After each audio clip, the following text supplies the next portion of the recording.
السلام عليكم ورحمة الله وبركاته. حبايب قلبي عاملين ايه؟ يا رب تكونوا بخير. معانا سمك مشوي على الصاج. هنجيب السمك معانا وهنحط عليه ردة وهنشويه على الصاج.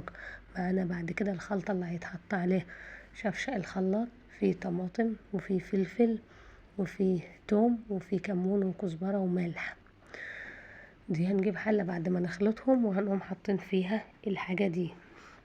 وبعد كده ده وهو شكله عالصاجة بعد ما نخلصه ونطلعه. ده شكله بعد ما طلع من عالصاج.